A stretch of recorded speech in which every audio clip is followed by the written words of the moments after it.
Hey, what's good guys? This is Chris from WearTesters.com. Welcome back to the official WearTesters.com YouTube channel. Today we are taking a detailed look at these guys right here. This is Chris Paul's latest signature sneaker, the Jordan CP3.12. So these guys right here are Chris Paul's 12th signature sneaker. It's kind of crazy that he's gotten to 12. I think Melo got to 12 as well. Maybe he got to 13. There was the M13 and then that was it. What's gonna happen here? I don't know, we'll have to wait and find out. But this is Chris Paul's 12th signature sneaker. It is also the cheapest that I could remember. I'm sure that there have been others that have retailed for around this price, maybe a little bit less. But from what I remember, at least from recent years, these guys right here are $100 retail. And to me, that kind of is like, crazy. But you've got upcoming Jordan team models that are retailing for above the $100 mark, just barely, but still above. Yet you have Chris Paul's signature sneaker through the brand at $100 even. That's kind of crazy. I'm not complaining because I think that this is the way to go, especially for Jordan performance. Like, first off, I've loved their lower priced options, especially recently. But on top of that, when you have other signature athletes from competing brands like Kyrie, his shoes at 120, 125, something like that. You've got Steph at 130, you've got Paul George at 110. These guys are current premier NBA guards or athletes. Paul George is not a guard, I'm just saying. And then you got Chris Paul. He's kind of like the old guy of the bunch. And so you definitely gotta price it accordingly. So I think that this is a good move. Now the tech features on the shoe include traction, which looks like herringbone, at least for the most part. And just real quick, these guys actually remind me, the bottom at least, of the Air Jordan 11, just a little bit, the overall shape kind of. And then I like that there is an internal traction pod, because that's what really reminds me of the Jordan 11, where they have kind of that wavy look on the outside, then you got herringbone traction pods at the heel and forefoot. Instead you have that wavy look throughout, and then that herringbone right there at the forefoot. So I think that's really cool. The cushion on the other hand is just, I mean, we've gotten different stuff for a while. Like, we used to get the Podulon and the Podulite, that stuff I love. Then they switch it to a different style of Zoom Airs, and it's been a hit or miss every year. This year, it's just like last year, where we have a 4-foot Zoom Air unit. It's shaped just like that, or not just like that, but it's in this section. So it's one of those normal shaped Zoom Air units like what you'd see in the Air Jordan 13, Air Jordan 14. It's not a little chambered or rectangle unit or anything like that. It's not articulated. It's just a normal, typical Zoom bag. And then the rest of the midsole is just straight up Phylon. It feels pretty good in hand. It doesn't feel like anything crazy on foot. It wasn't super impressive. But on the other hand, oh, I just ripped the shit out of that insole.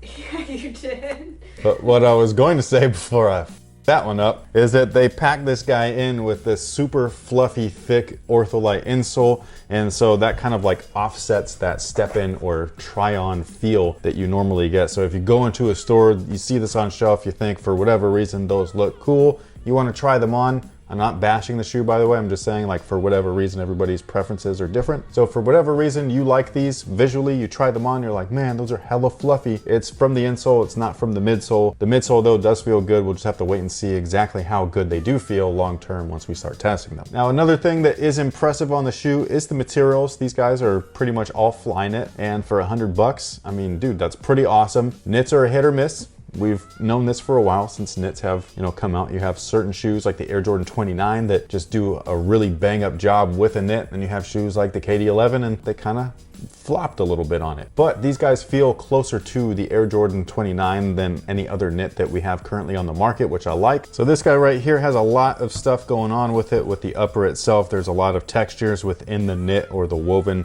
sections of the Flyknit, and I think that that's great because it gives some structure and support to it. And then you have some other areas like this little thing right there, that's a little fuse panel. I do think it's kind of weird that it's right there instead of like right here. Most stress zones are kind of here. Maybe this is Chris Paul's specific stress zone, I'm not sure. And then on the rear of the shoe, wrapping up to that medial side, you have synthetic nubuck right there. There probably will be different iterations. Some might be synthetic nubuck, some might be synthetic leather. And what I do like is that this panel right here represents one of Chris Paul's favorite Air Jordan signatures, which is the Air Jordan 13. So you can see those little dimples in there. I thought that was a really cool touch. A lot of people are wondering what the hell's going on with this weird logo right here. It's a strange owl. It kind of reminds a lot of people of Drake and his OVO thing. For whatever reason, that is Chris Paul's new logo. That's what they were saying in the press release. So I don't know if the CP3 kind of like logo is just done, and this is all we're getting. But this is the zodiac symbols and all that stuff, the representation of his like family, including his children. So in that sense, I think it's cool. As far as visuals go, it's like really weird. I wasn't really like a huge fan. I did like Chris Paul's like actual logo, but I wasn't like a huge fan of it. You know what I mean? I don't care one way or the other. I just think it's strange that as a signature athlete, when you do have a logo that's your brand marking. So when people see it, they need to be like, yeah, that belongs to this guy. Like the Jordan logo, you can tell like when you see that Jumpman symbol, that's Michael Jordan. When you see this, the first thing you think of is Drake. So I don't think that was a slick move to change up the logo and all that stuff. Now, as far as sizing is concerned, these guys do fit true to size. They fit a little bit on the snug side. Wide foot or so, you're not gonna dig these things. So the first reason is because all of this piece right here is one piece, and then you can see that little U shape right here at the base of the tongue. That part, first off, is very snug, and then second off, and I don't have a wide foot or anything, but second off, they've added this additional stitch line right here. All of this part, this whole section just digs right into the top of my foot, and this is just casually, just from a try on. I didn't even get a chance to really tighten these things up, and this thing was pinching the hell out of my foot. I really hope that it goes away. I hope that I'm not like ending up with a hole in the top of my foot, because I've had plenty of those types of things happen under my feet, both on the pads, the arch, the toes, all that stuff, even around the ankles. On the top of the foot though, man, that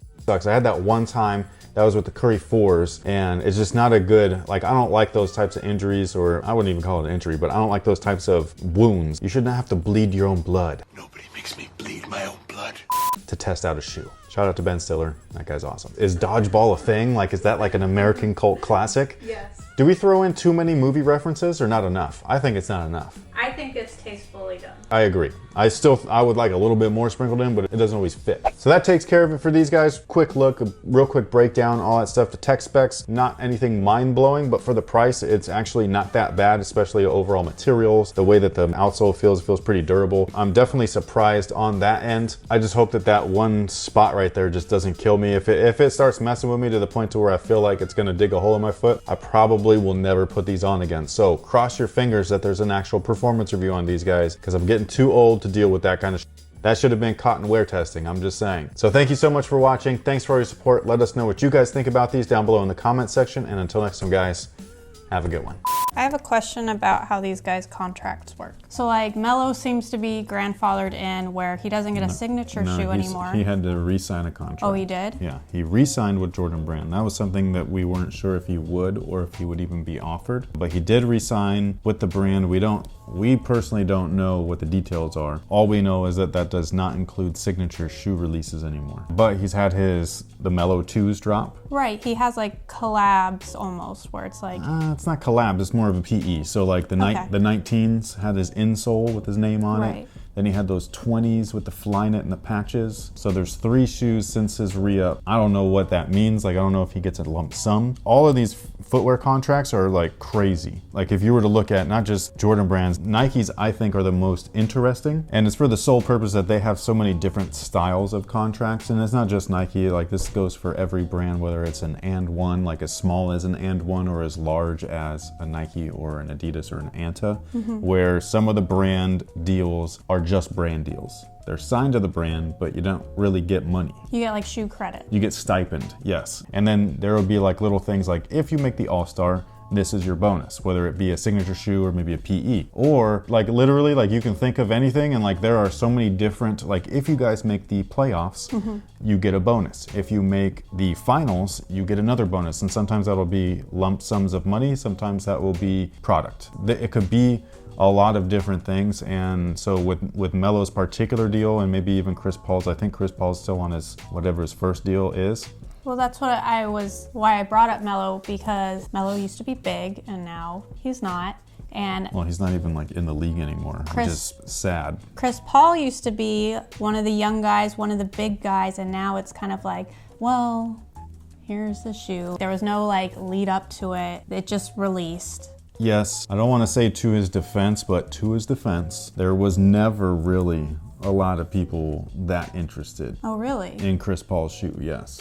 It's just that, again, with your contract, you're told that certain things happen. So I don't know if that was one of them. Like, hey, we'll have a unveil event invite press, you'll get to talk to them. For all I know, the players don't even want to do that stuff, and maybe that's more of a brand thing. And because you're signed to the brand, they're more so forcing you. And maybe the athlete's like, but I don't really want to do this. All I know is that when he was in New Orleans, his first few signatures, like people weren't like super excited. They were moderately, you know what I mean? And he was like one of the premier point guards. He was one of the like last few point guards that is a true point guard left. He went to the Clippers and something happened there. I don't know what, but a lot of people stopped liking the guy. I have my personal thoughts because like I used to really love Chris Paul. I still think that he's like one of the best point guards currently in the league if he would play like a real point guard again, especially like him being in Houston now. I will say like as a Warrior fan, right? So like you would watch the Clippers and the Dubs go at each other in the playoffs and even during the regular season, and those were some really fun games like to watch. Like those two teams for whatever reason would have it out for each other. That seemed to have kind of moved over to Houston, so maybe a lot of that competitiveness was with Chris Paul himself and maybe wanting to one-up Steph Curry as one of the more premier up-and-comer point guards and stuff, like the new way of playing as a point guard. But then he's adopted a bunch of traits that have negative connotations attached to them, and he's adopted multiple of them. The flop from Harden, like he's gotten that like down pat, right? And then he's gotten the complaining from Draymond,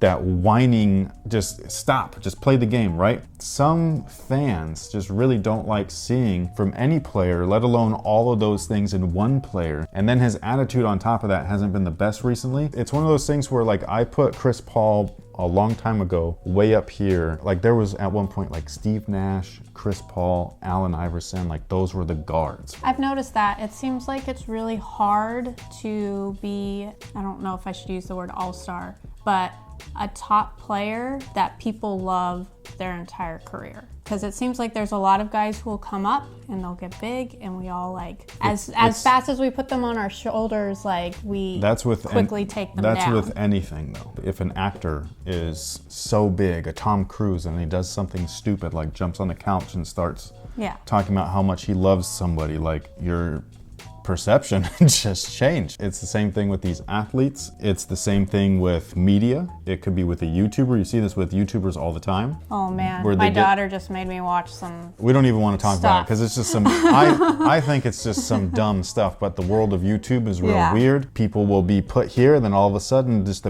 these same people that put them there will want to, sweep the rug out from under their feet. For an athlete, that could really with you. Like your popularity kind of is everything. It works for your shoe sales. It works for all your endorsement deals. It works for your upcoming contracts or renegotiations. It can even work at the front office when it comes to your real job, which is playing basketball. If you are not liked, people are not going to want to bring you onto the squad. That you can up the whole chemistry in a locker room. Right. One guy. And we're not even considering what the front office thinks of you.